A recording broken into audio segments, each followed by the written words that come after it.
All right, everybody. We continue to work through the cajillion candidates we have running for Knox County office this year. I've got Devin Driscoll today. He is at large, seat 10, I think. We'll talk about that in a minute. I'll correct myself because I'm confused on the 10 million things going on. We're almost in agreement at gmail.com. You can find us on Facebook, on Twitter, on YouTube. You can go to our website, almostinagreement.com. While you're there, I've got the jobs description sheet that I'm still working on, trying to work out what the actual job capabilities of these individual seats are. So it's not just, whatever everybody's talking about. This is actually in state law on who can do what and where and that kind of stuff. Go to your favorite podcast provider, give us a follow, a like, a share, whatever their thing is, a subscribe probably, and give us a 5-star review. Tell your friends about us, that kind of thing. We're doing the best we can to get as much coverage of as much candidates as possible so that you actually know who you're electing for what. So again, like I said, we've got Devin Driscoll today. He is running for county commission. One of the at-large seats. We'll figure that out later. So, I don't know. Here we go.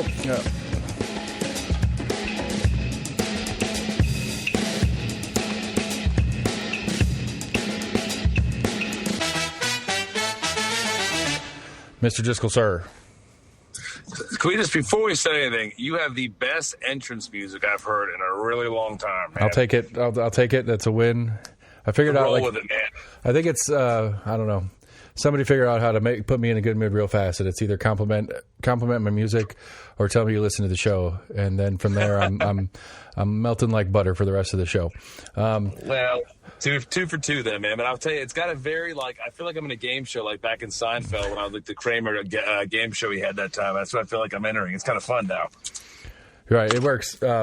And it was, I think I was pretty drunk and playing with my phone, and that's how I came up with it. So nice. Apparently, today's episode is brought to you by alcohol. All right, so correct my intro and make sure I said it right. It's 10 or 11, that large county commission? I am actually running for seat 11. 11, so, that large, right, okay. So seat 10 is Larson J. is currently sitting in that seat, and I'm running for seat 11, which Justin Biggs currently sits in, but is not seeking for re-election, instead running for trustee. Check. Okay. So, as I do with everybody, first time on the show, kind of give me, I'm just going to pretend you're 25 and we'll say, what's the last 25 years of you to get from, birth and growing up and doing that kind of stuff into Knoxville and then into Knoxville politics. So if you want to do the quick bio. Yeah, absolutely. So I was moved to Knoxville when I was 7 years old from the New York, New Jersey area. My dad took a job here in Knox County. We moved here. I attended Sacred Heart School here in Knoxville, and then I was part of the original Knoxville Catholic High School off Magnolia. My class was the one that moved halfway during the year to Cedar Bluff, so we're the first class to graduate from that campus. I played, sports throughout I was growing up.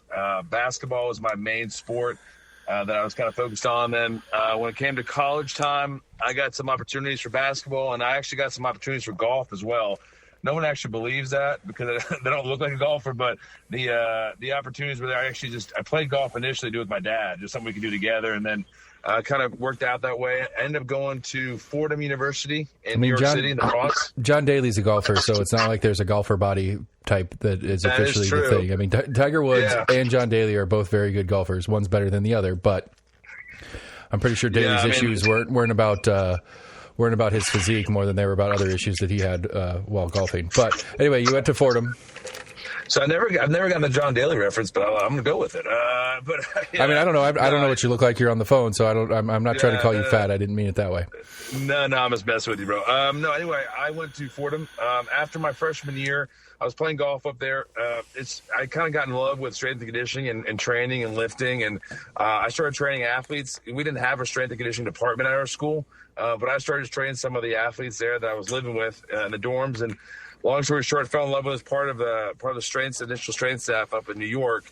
My sophomore year, I had an opportunity to walk on and play basketball, blew up my knee, and then was up there during when 9/11 happened. I was actually en route to the trade center when that occurred, and so that kind of changed my aspect and a lot of trajectory of my focus of my career, my life, and graduated from Fordham. Eventually, made my way back down to Knoxville, and then 2007, early 2008. I moved over to an apartment off Paper Mill and started my company called Next Level Training with a couple $100 in my apartment complex backyard, training kids.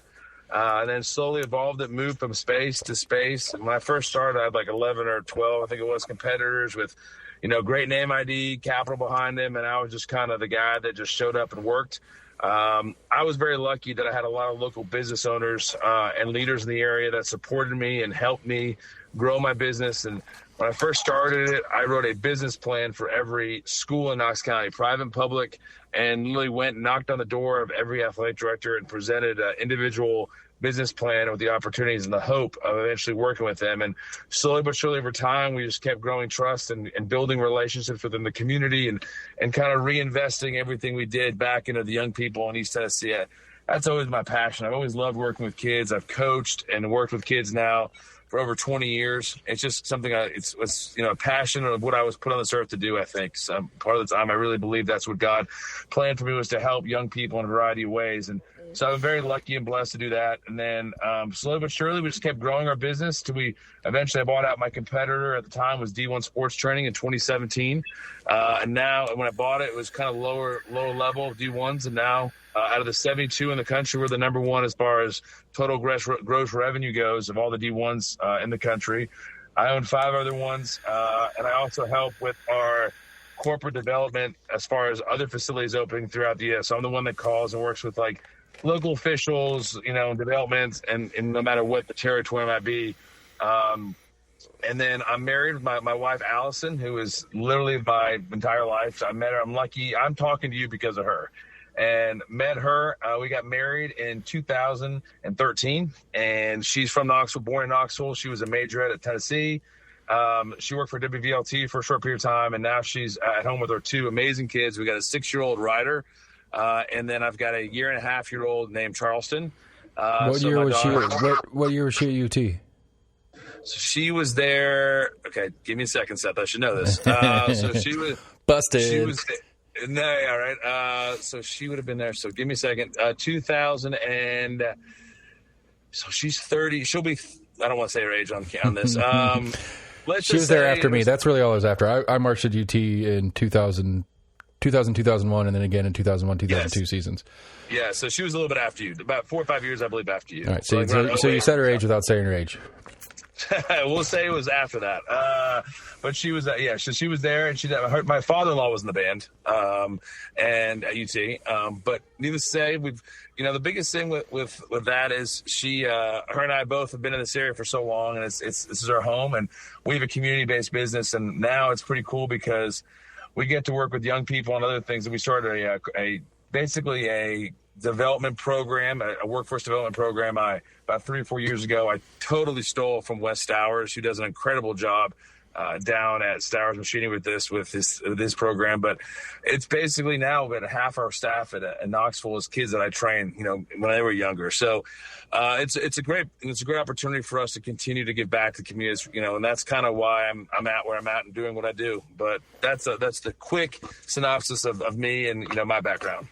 Okay, so what's the impetus for running for office this time?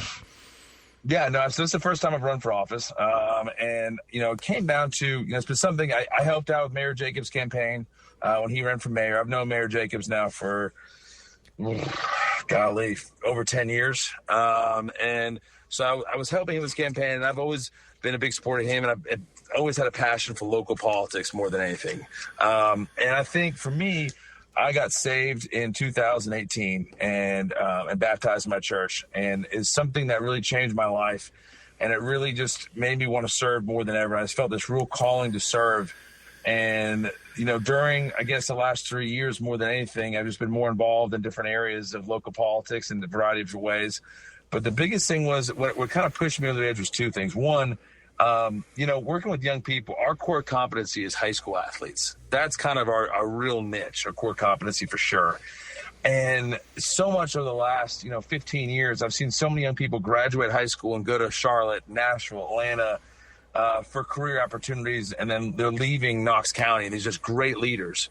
And so that's why I initially really wanted to focus on this workforce development program, because I think the future of our county is really in our schools, and we've got to reinvest in that next generation of leaders and political leaders, entrepreneurs, business owners.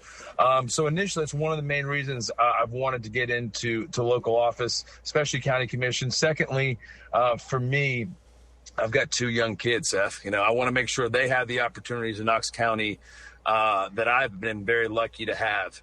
And then lastly, I think during the initial lockdown and pandemic, I think more than ever, people understand how much local politics matters and who governs matters. You know, I had D1 franchisees that were shut out of their business for a year. And we were lucky to be, locked out of our business for about 6 weeks. And we're talking because of the leadership that we have in local politics. That's why I'm being able to talk to you and why we've been able to continue to thrive with our business. Okay. That was a good proper definition there. I appreciate that. Okay, so we get into this as the pandemic being kind of an overlying issue that's been discussed and will be discussed in perpetuity, most likely. But what is it that you hope to accomplish? What is it that you see problematic that needs change? What do you see that's working well that you want to make sure continues? So that you can put the stamp on that I helped make this thing either adjust to something better and or continue because it was doing well? That's a great question. And for me, the biggest thing is this, is like I mentioned earlier, we've already started this on a smaller level, but I don't believe everyone needs to go to college. I believe that what Mayor Jacobs is doing with his trade academy, I think is amazing. I think we've needed it for a long time. And I think it's going to do so many good things for this community. And we're really lucky to have someone like him in leadership. And so for me, one of the things I really want to, double down on is, and we're doing now to a smaller level is, like I said earlier, we're very lucky that we've got some kind of presence, in every Knox County school, private and public. And so for me, what I want to do is with this workforce development program is integrate into our school system and is basically put in a business school that runs side by side by a trade school. So in other words, we have business leaders from each community involved in the school system and saying, let's say, you have a young person that wants to go into the podcasting world and wants to do what you're doing, like what you're doing right now. Then they have somebody in their community that can come in and give them the blueprint to success to a certain degree and help them grow within the community, whether it be, if it is college, giving them the roadmap to go through, go to University of Tennessee or wherever and figure out what the classes they need to take, what they need to do. And then if they don't, help them develop that. I'm very lucky. I get to work with the Knoxville Entrepreneur Center.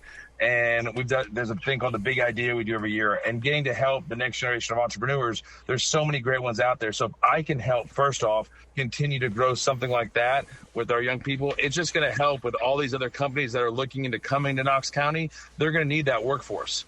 And here we are to help provide a workforce that's not only trained, but educated in a variety of fields. It's going to attract more companies to want to be here, right? Right. To me, that's one of the main things I really want to continue to push forward. And also, frankly, like I said earlier, I'm very blessed and lucky that I get to work with other D1s opening in, everywhere from California to North Carolina.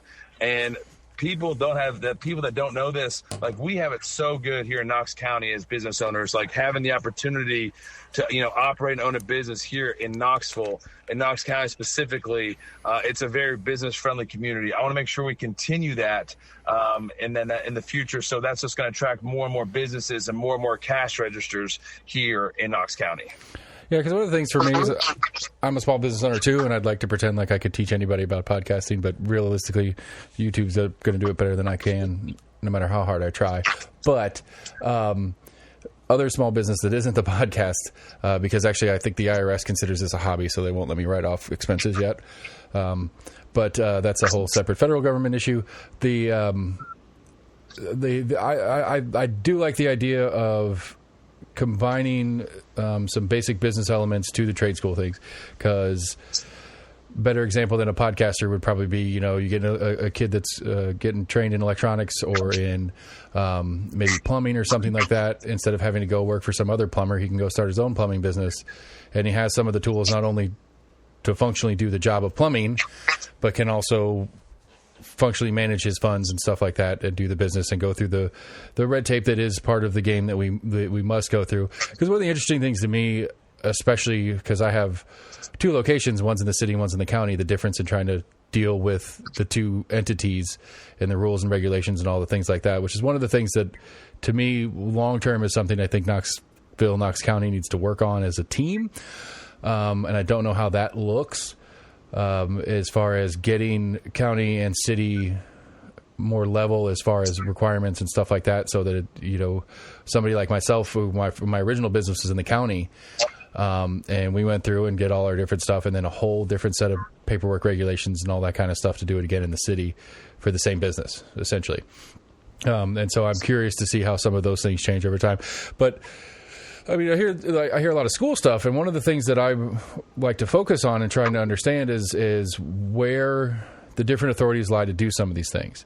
I agree that there is a partnership, for lack of a better word, between Knox County and Knox County Schools, but at the end of the day, Knox County Schools is a state organization. They don't answer other than annual budgets. They don't technically answer to the county, rather. And so, what as a commissioner can we do to bridge some of those gaps? Yeah, great thing. I'm going to just come back to that in 1 second. You made a comment that I'd like to touch on, if you don't mind. But I think you nailed it ahead, because I've got guys here that, are, for instance, are educated in strength and conditioning, but don't have really any business acumen to go along with it. And the only ones that are truly successful in our field have an education of both. And so, to your point, I think they really do work in, hand in hand. It's like our guy that works on our HVAC at D1 is going to Keith Powell. Perfect example. He helps young guys kind of go through their process, learn their trade, but also give them business experience to help so they can go on and own and operate their own HVAC company, which can be incredibly profitable business, So not to go back to that, but I do think that's a great point that, they can really go hand in hand. So to go back to this next question. So for instance, I've met with 3 now school board members that we've been discussing this exact program, and they're actually starting to discuss how they can integrate something like this in the future. So I think what we can do, obviously at the end of the day, what commission does is just approve their budget, right? That's really the end of where we do with the school system. But the thing we can do is we can help provide ideas, and we can provide, different incentives and programs that we can provide them, that they can then say, hey, let's try this, let's do this. And I think I have a very unique viewpoint, because I've not just worked in like 1 or 2 schools. We've worked in all of it, literally every high school in Knox County at some point in the last 15 years. And I do believe if you want a true grasp of the community, go to the schools and the churches in those communities, and you'll get a good understanding. We've been able to go and knock on a lot of doors recently and all throughout the county. And it's, as you, I'm sure, know, Seth, what people need in Carnes is very different when they're in Corson, right? And so it gives us a very good idea of what we can do. So to answer your question, I think where we can help is we can continue to provide feedback to the school board members of stuff that parents are conversing with me and other commissioners on in our area that they think might be good to help in the school system. And I think that's a valuable part of what we should be doing. Okay, because again, I think that's one of the things I struggle with personally. I'm not a big fan of the has the platform kind of argument. I want to know what the job is and isn't. But I fully understand that there is a relationship and that there is communication and stuff like that. So that tracks me. Because to me, as I'm learning more about it, to me, a commissioner's number one duty and probably least paid attention to is managing development, managing growth of this county. Correct. I think, Correct. I would be hard pressed to find a person in Knox County who is not acutely aware of how much we are growing, how much housing is becoming an issue, and all those parts and pieces.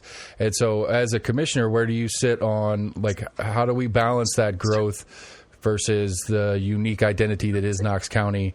And get it to, because I've one of my co-hosts on the Big Show is he's been house hunting. He went to South Doyle. He's been in Knoxville his entire life, and he's been house shopping for 2 years now, and just cannot find the right house that's within budget and all that kind of stuff. And so, how do we, where do we go from here on those kind of conversations? Yeah, I think it's no secret. Zoning and growth are some of the biggest talking points when it comes to a county commission race, right? No doubt. And there's also a reason why so many people are wanting to move here, Seth. I mean, obviously, like, why are so many people wanting to move to Knox County? There's a reason behind that, right?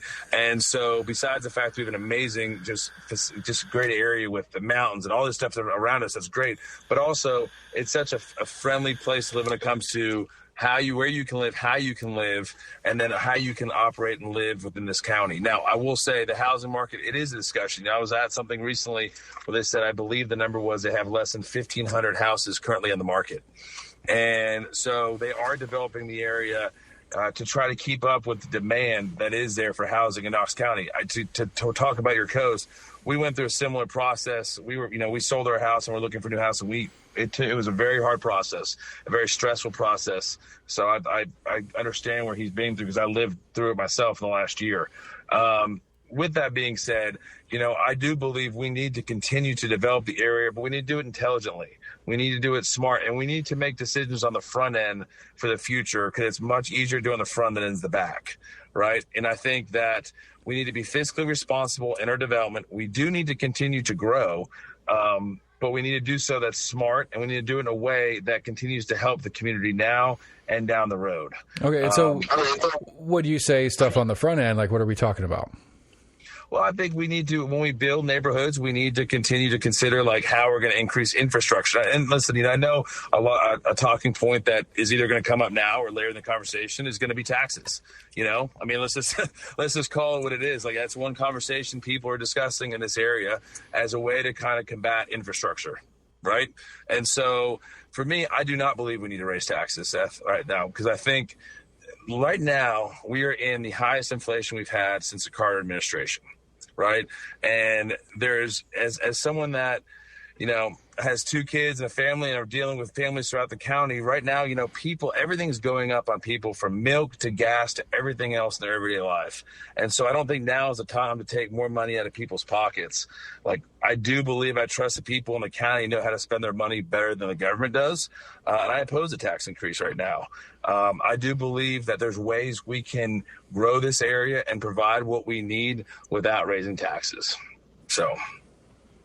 Okay, I mean, again, I'm also of the field of I know how to spend my money better than you do, in general. But again, how do we go about making sure the infrastructure needs are met on a fairly thin budget as it sits, while we have these large, developments coming into different areas of town that the current infrastructure can't handle? How do we like you said, how do we stay on the front end of not waiting until it's a problem to fix it, but seeing the problem in the future and fixing it now when the funds aren't here now? Well, I think the biggest thing right now is we need to add more cash. I would say add more cash registers to the area. We need to consistently increase business opportunities for people that's going to develop and create revenue for the area. Also, with more development will come more tax revenue from those developments. But as we add developments, we need to add infrastructure to coincide with it. But, I don't think we need to just halt development in that regard. I think we need to continue to be smart and strategic in our development. By doing so, it will bring more property taxes to the area. And if the more registers we put in the area, the cash registers, the more business we bring, the more tax revenue will come from that as well. Right. Okay. I follow that. I'm trying to think of what else is on my list of things. We flew through some of the major items I wanted to make sure we got to. But I don't know, because I think, I think we do have a significant growth in front of us. And I do think we have a lot of infrastructure needs that need to be addressed. I do follow the logic of we get these developments, take a 10-acre property and put a bunch of houses on them, and they, it quintuples or so the property value. So we get more taxes from that, as well as more people spending money, which gets us more sales tax revenue. I get all that, but it seems to me that, at least in the current status of things, that's all well and good to bring in that extra revenue to help do the infrastructure for the new stuff that's coming in, but we're already behind in a lot of places. And so how are we going to make up some of these gaps that we have, as well as managing the growth? So I'm going to kind of use an analogy on this, if you don't mind. And this might be a little bit of a long path, so bear with me if you don't mind. So, one thing that's happened over the last couple of years, obviously, with inflation and coming, with the pandemic and everything, is everything's costing more, right? I mean, like, literally everything is costing more, a majority of people's lives. And the one thing is, as you're a business owner, I'm a business owner, one thing we haven't done an entire time at D1 during this time is increase our prices. We haven't done that. We've found other ways. We've pivoted. We didn't want to just, rush to judgment to increase prices off training, because we know that the cost of milk, which is much more important than someone's everyday use, is going up. And that's just an example of some. So I don't believe sometimes as a business owner throwing money at something is not going to always affect change. Like, I trust in Mayor Jacobs' decision making, and he knows what's coming, and he's looking at other opportunities as the commissioner to generate revenue for the county. I just sometimes think throwing money at a problem is not always the quickest solution, and people will do that just for that purpose. I think if we can, really strategically look at our county and find revenue streams we can to continue to help with infrastructure, I believe that we can do so. I think that, that's one thing I've been able to do in my business, and I think a lot of other business owners in this area have been able to do as well. And I believe we can continue to do that as an area, especially with the leadership we currently have. All right. So one of the current things, which is school specific, but I think has a broader implications long term, that what actually was happening earlier today was there was the subcommittee on education in the state was going over a thing that was basically trying to give the state education commission the ability to take the authority away from a local school board, depending on what's going on. Basically fire the whole staff, including the superintendent, and run it from the state. Was more or less the premise of what's going on. Because I think that's one of the things that we've struggled with, especially through the pandemic, this understanding of whose authority lies. And so how do we as a county, or how do you as a commissioner conserve that independence of this county and what this county is trying to do versus the state oversight and stuff like that?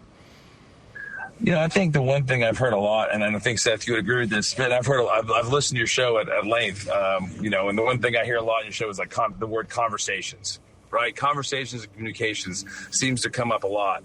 And I don't disagree with that, but I think there is something to be said for, transparency as well. And I think that what we can do as county commissioners is we've got to be able to communicate with everyone that's in leadership, from state reps to county commissioners to everybody across the board. And I think by doing so and showing transparency of what we're trying to accomplish and being able to talk and not the biggest thing, I think, in a leader, especially an elected official. And Seth, this is just a personal thing on mine, is you've got to be able to be even keel, and you've got to be able to know how to work with others. And I think sometimes those seem like overlooked attributes of a leader and especially an elected official. But I think when we're having really hard discussions, especially we've had in the past couple of years, as people are so passionate about, I think right now more than ever, people are engaged, at least in my lifetime that I've seen, that people are more engaged in politics than anytime I can remember in my life. I mean, I agree and disagree at the same time. They're more engaged, but one of my issues in watching it has been they're engaging incorrectly. That was one of the things that drove me nuts about some of the lockdown mask mandate, the big 7-hour meetings that were going on in commission, is just different things that were out of the control of that body. And nobody felt the need to correct the public and say, hey, we hear you guys, but you're barking up the wrong tree, for lack of a better cliche to throw out off the top of my head. Because I agree with you. It seems to be that there is more attempted engagement. Maybe the word I want to try to use is that, and maybe that's the gap I'm looking at trying to fill. And what we do is to try to help people understand where to go with these things. Because I think that's one of the things, especially about county commission, school board, mayor's office, and that interchange, as well as the sheriff's office for that matter, is that I don't think I think a lot of people just be like, well, Mayor Jacobs, period. It happened in Knox County. It's Mayor Jacobs, and it's like right. That's absolutely false. But when you get down to really start looking at it, it's sometimes it's a pretty hard line to follow for people, and how we correct those actions, or transparency being probably the best word. How we make it properly transparent so people know where to go with issues. I know, I totally agree with that part. I mean, like, I think back to, you mentioned earlier some of the commission meetings that lasted 7 or 8 hours during lockdowns. I remember that like it was yesterday. I mean, I was one of the guys that was locked down. So, I was engaged because I had to worry about putting food on my kid's table, right? I had a pregnant wife during lockdown, Seth. So, I mean, I was very engaged with seeing who's going to try to say that they know how to operate my business better than I do. And I'm in the firm belief that, and I go back to this, is the fact that, when it comes to lockdowns and businesses being shut down, I didn't force any of my customers to show up at D1. That was on their choice. And I think they should continue to have that choice. And I should have the choice to operate my business. Now, we'll follow the rules that were put in front of us by our county and vice versa. But at the end of the day, I don't force anybody to walk in my doors. Right. And so to go into what you're saying about local government, and, that's why I think it's so important. Like, one thing we're doing now, and there's not many things I'm going to hang my hat on, Seth, in this world, but one thing I'm really proud of that we're doing is we're investing in like we talked about earlier in that workforce development program. We're also talking to them about local government. Like, I've got 16 kids right now that are 18 and 19 years old that are helping out with our campaign.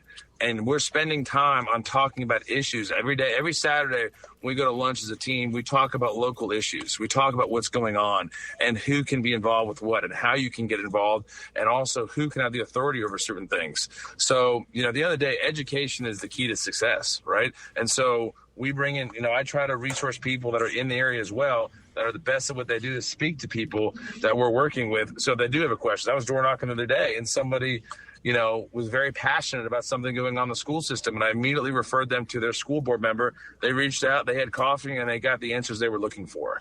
And I think those are the kind of things that we need to continue to do more than ever, because I think it shows how important it is who leads. So there's a lot of things you said there that I completely agree on. And I think it goes back to, we've just, as a community, continue to come together and communicate and work together to solve these issues. And that's why we do need to have a good working relationship with all levels of government. We don't have to agree on everything. We just have to respect each other's roles and what we can and cannot do. All right. So I had Kim on the other day, one of your I guess your only direct primary opponent, and she was talking about the 30-year plan, I think is what there was a fancy name for it. I forgot the fancy name. The growth plan? Yeah, and so that's one of the things that, again, on the transparency part of conversation, that I'm very interested in. I would like to hear more about it. I'd like that to be a priority discussion. And it doesn't feel that way to me that that's a priority discussion. I guess to put it, the easiest way to put it, I hadn't heard anything specifically about it until she came on and talked to me.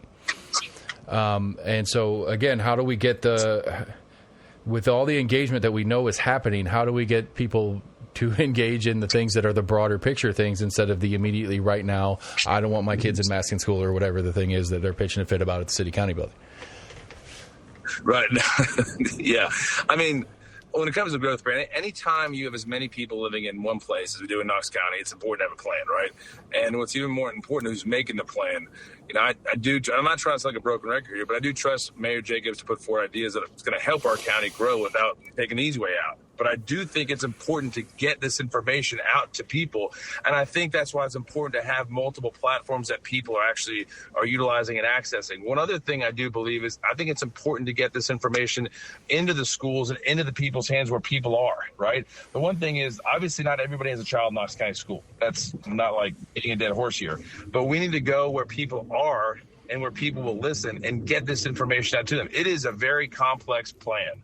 I've been researching it a lot lately, and it is very complex. There is a lot to it, and it is not something that's an easy read either, right? So I would highly encourage anyone to get involved with it, and go to the right people that are working on it and talk to them about it. But also, I do believe it's something that we should consistently have open discussions about, with not only leaders and elected officials, but people in the community.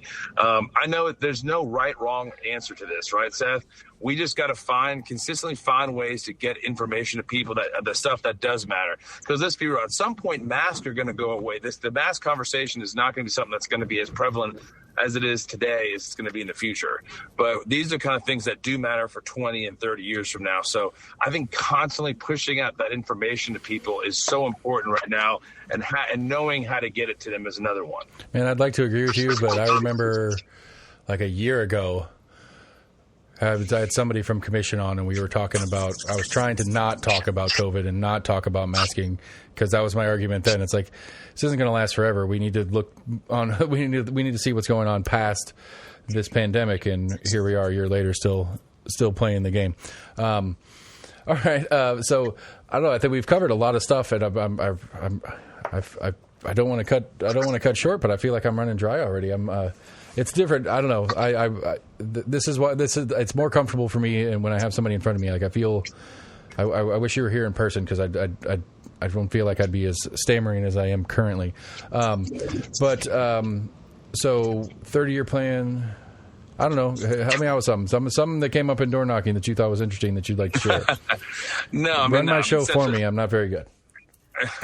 Well, I think you're doing great, man. But I think that, I actually was involved with the podcast for a long time, and it is a difficult thing. But no, I think right now for our campaign, the biggest thing is, we're able to get out and meet with a lot of people. Like today, I was able to meet earlier today with a company with about 500 employees, and just got to speak to them and have open discussions. We talked about the growth plan actually with 500 people today, and we had these discussions, and we discussed what's going on with that. I gave them gave them resources to go and look in more information about it.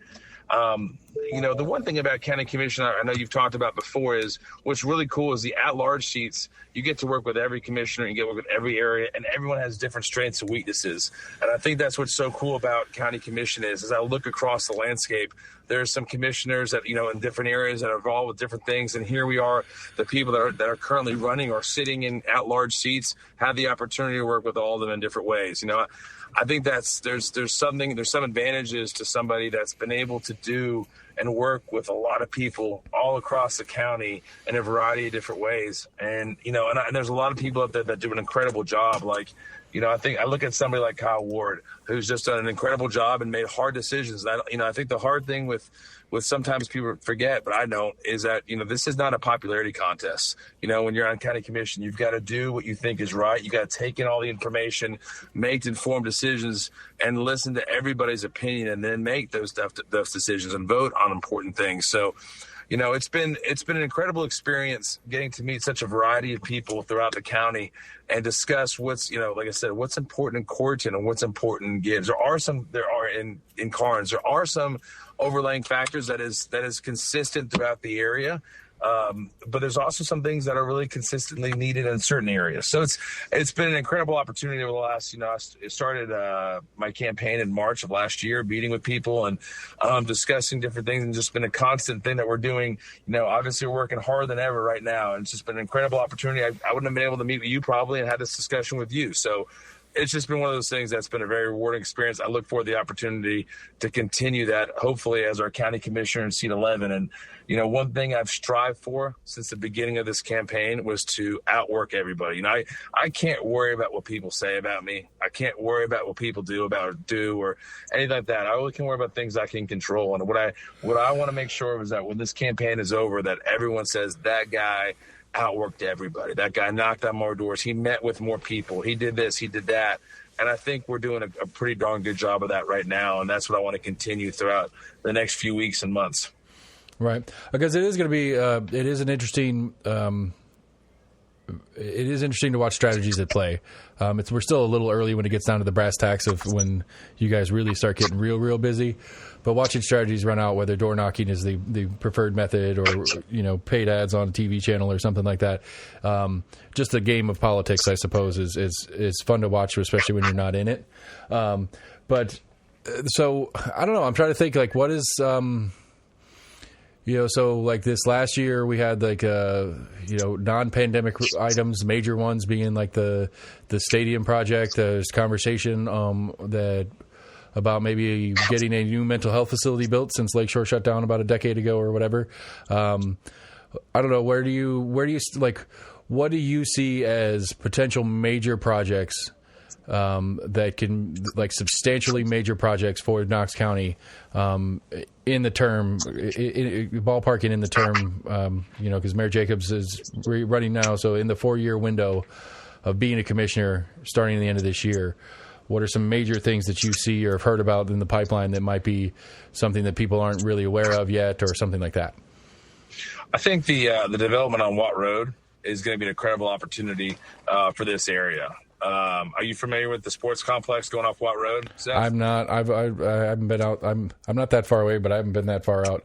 I mean, I know where Cool Sports is and where Watt Road hits Kingston Pike, but I don't know specifically what. Yeah, so Watt Road, there's that development Steve Maddox is doing over off Watt Road. There's talks that there's going to be about 12 outdoor fields out there, as well as a couple other opportunities for different sports. That's going to be in that area. It's going to drive a lot of traffic to Knox County as far as in the weekends for tournaments, and it's going to bring tax dollars to us. And if you look at what Sevierville's done in the last few years, they've helped carry the state when it comes to tourism revenue, right? And I think that what that project could really do is you've got 40 and 75 intersecting right there, and you're going to have the opportunity to run weekend tournaments and but more than anything, give like groups like FC Alliance that's got over 5,000 kids involved in their program, and the Knoxville Red Soccer League, and I can go on Summit Lacrosse and different rugby and football that have needed more space to grow their organizations and get kids more opportunities to be involved in youth sports. Not only is that going to be truly a huge benefit for them during the week, but then it's also going to help us create more tax revenue on the weekends that people that aren't going to take up traffic Monday through Thursday, right? Is not going to add more issues Monday through Friday, let's say, but it's going to create more revenue for the county on the weekends, put more heads in beds. It's going to create more revenue for the restaurants and so on and so forth. And that's kind of stuff we need. And so that looks like that's coming pretty close to completion. And I think that's going to be an incredible thing for this area because it doesn't add to the issues we have. It just helps with the issues we do have. So something like that, I think, will be a great project. I can't wait to see this trade academy get off the ground. I think this is going to be an incredible thing for this area. And so I think that's another thing that's going to be something that's going to be very well utilized by the youth of this area. And it's going to help attract more companies to want to come here, just knowing that they've got a workforce locally that's ready to take on any job. So those are a couple of things that I think that commission will have a direct involvement with that I think could be great for the future of this area. All right. Was when I glazed over one there. I was unaware of. I know I'd heard about it, but I didn't know much of the specifics on that that complex going out on the west side of town. So, but again, as I understand it, Mayor Jacobs is planning on or has already talked about some sort of mental health facility, which I think with the homeless situation we have more in the city than county, but it's everywhere at this point. Correct. Trying to address some of these issues. Do you feel like that's something that would be prudent both financially and socially for us to get moving on? I do, and I'm going to tell you a little personal story behind that. And I'm going to say something that, my father has no problem, discussing. He's very outward with this. My dad's a recovering alcoholic and has been so for over 25 years. And it's something I could not be more proud of him for. And I would stand on a mountaintop and scream. He's outward with it as too, because he wants to help, other people with it. And so, he's been involved with that community for over 25 years in Knox County. And, and mental health, the mental health side of it's something that, I've seen a lot over the years in a variety of different ways, specifically among some young people in this area. And there are issues with that currently beyond what's even statistically shown and what you see, not you personally, what people see. It's becoming an ongoing problem. So I do believe that's something we need to address. And I think they can go side by side. Substance abuse, mental health. There's a lot of issues like that are, going on in our area that we can actually really make a difference on. And I think the mental health facility that they're putting together is going to be incredible for this area because the homelessness problem is an issue, right? And we need to address it in a variety of ways. I don't think there's one direct answer for that either, though. Yeah, I had Dominique Oakley in yesterday, and she was telling me that known Knox County school students who are currently homeless is over 600 kids, like known. That's not counting any number who haven't, said anything to a teacher or anything like that. There's 600 kids that go to school every day that don't know where they go home at night. That was a crazy. I mean, it's not a big number, I suppose, but more than one is a big number. I guess is a better way to say it for something like that. No, it's and I'm honestly, that's like, it doesn't surprise me. It's just sad to me because I see it so much with what we do. And one thing, we did this program that I strongly believe in for a long time called Mornings in Motion. If you ever get a chance, it's something that we did. I think we worked with some partners in Oak Ridge. I was really proud of that. Basically worked with schools that had 90% or high free lunch. And what we did, it was Willowbrook and Woodland in the Oak Ridge area. And we would go in before school while kids were sitting there during bus haul duty. And they were just sitting there doing nothing. We'd come in and we'd work them out. We're talking 300 to 400 K through fifth graders in a gym. You want to wake up, you don't need coffee. Go work out 400 kids that time of the morning. But what's crazy is University of Tennessee we partner with, and we put these bracelets on them and it tracked their activity levels during the week from the time they were with us to the rest of the week. And at this point they were only getting, some of them weren't even getting PE during the school day. And, we're talking about numbers of over, 85 and 90% of them were getting the majority of their exercise from that 30-minute program 3 days a week. And then we were feeding them on top of that. And the majority of these kids weren't even eating breakfast at all. And didn't have opportunities for breakfast or lunch. And so it is something that we need to put some focus on and need to really look at, because it's only going to get worse if we don't address it now. And there's not one size fits all answer for these problems, right? I mean, I think it's something that that's something as a community. Let's take politics and put it out the window, Seth. Like, let's talk about it as a community. Like, we need to come together to address this, because the one thing I know as somebody that's a byproduct of it is Knox County helps Knox County. I'm living proof of it. I mean, I had 3 jobs living on the floor of an apartment when I graduated college. All right. So and people went to bat to help me kind of grow my career and get to where I am today. And people will do that in this area. We just need to kind of continue to work to band together like we have in certain areas of the past, because mental health, homelessness, addiction, those are all major issues that's affecting, and I'm not just saying just young people, but everyone in the area. And I think they're making huge strides in that direction, and we need to continue to do so beyond just the political sphere. Right. Because I think, too, one of the things that I talk a lot about specifically when I'm with school board people is the amount of jobs we put on teachers. And that's one of the complaints from a lot of teachers is how much they do other than teaching. And I think that may be the avenue where a county commissioner or mayor's office can really make a difference in the schools by taking some of the weight off of some of the teachers with some of the things that they're required to do. Now, I understand there's some state level issues there and requirements that the state puts on the teachers to do as well. But I think that's an avenue that we could really explore to possibly make some significant moves in that department. All right. So 5 questions. If you've been listening regularly, you know what the 5 questions are. Hit me, big guy. All right. So the 5 standard questions for all my candidates. Question 1, we've already addressed a little bit, but just to put it on in the 5-question format, is this the first seat you've run for? If not, what is? And then is this the highest seat you intend to get? Is this the beginning of a political career, or is this just you fill the call and here we are? This is the first time I've run for any political office. And my whole focus, Seth, right now is this. I don't have any plans outside of running for county commission, seat 11 at large. Right. This is all my focus on is that. All right. Question 2 is, what is your favorite ice cream?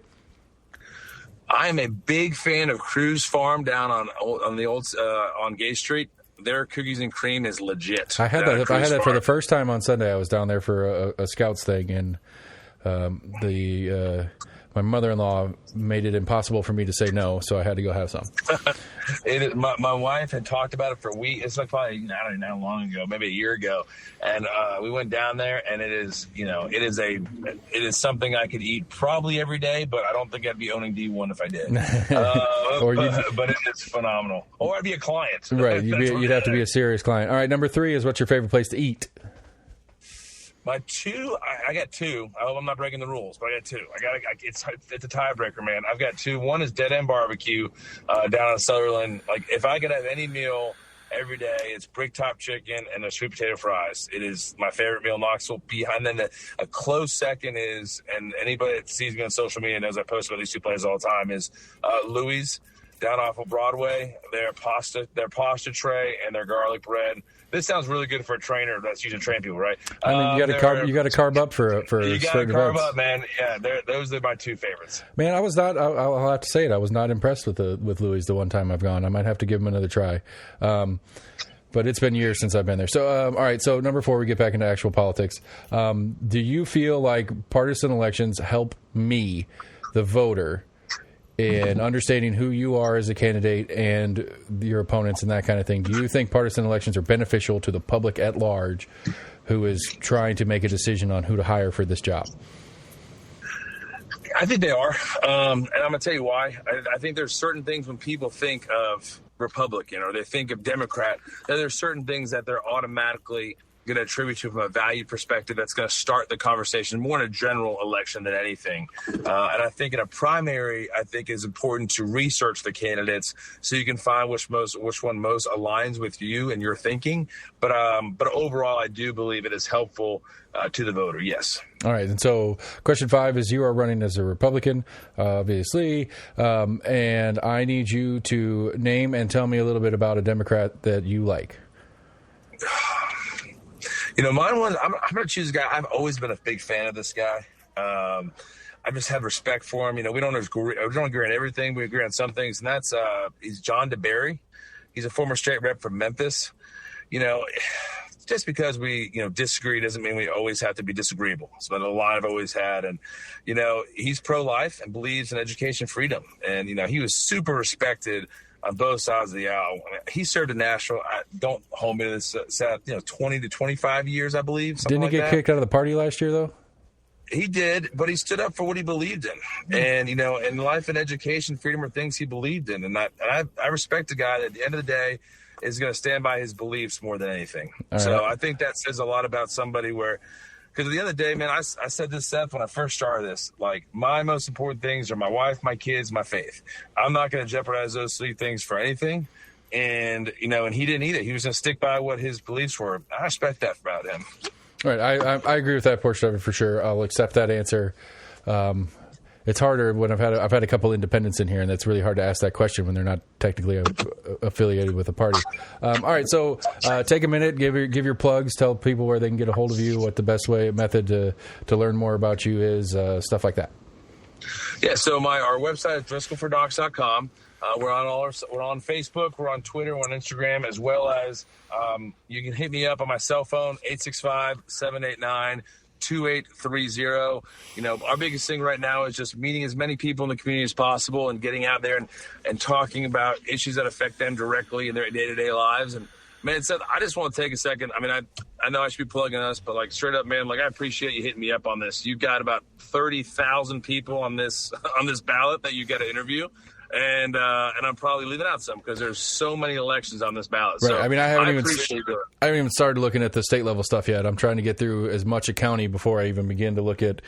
We got like 7 House seats, 1 Senate seat, 1 state rep, or we have 1 federal House rep. I can't remember. Like I've got the list in front of me, and I still can't read that many words at one time. So it's going to be a fun year. So I hope you have a lot of caffeine and you have a lot of patience. But I will say. Man, I appreciate you having me on. Like I said, you could have had anybody in these time slots. No joke, man. I really do appreciate it. And I appreciate what you're doing because, like, I will say, man, knowledge is king, right? So the more people can get to hear about not only the candidates, but what they're really passionate about, what's driving them to run that can help someone to make a decision on a vote. No matter, if you're voting for me or not, at least you understand what everybody is trying to work towards, and I think that's really important. So appreciate you having me on. Appreciate doing what you're doing. All right, man. Well, again, I can't thank you enough for taking the time and, seeing what happens in May. And after May, we'll be back in touch and go into the general and see what goes on. Thanks, man. I appreciate it. Have a good day. I got an outro to do. I'll talk to you later. All right, Devin Driscoll, everybody. Commission at Large 11. So correct myself because I couldn't remember from the front end of the show. But learning more about each candidate. So that's that's at least the primary for the Republicans in the seat 11 so far. We'll see if anybody else pops up on the list. I actually pulled it up during the show and I saw 3 more people that have turned in petitions that I have to try to get a hold of. So we're almost in agreement at gmail.com. You can find us on Facebook, on Twitter, on YouTube. You can go to our website. It's almostinagreement.com. While you're there, I've got the job description sheet. Like I said, one of the things that's most important and most frustrating to me when I'm talking to people, when I'm listening to politicians talk about things, is when they talk about stuff that isn't in the job title. I understand that they have a platform and they can advocate for things that aren't inside their job title, but I want to hire a county commissioner to do county commission work. I don't want to hire a county commissioner to do school board work, because that's why we have school board for now. That thing didn't pass in the state, thankfully, so for now, school boards are safe from the state just firing all of them, so that's a good thing. Anyway, go to your favorite podcast provider, hit us up there, subscribe, do all those things, and we appreciate everybody listening, and we'll be back with more soon.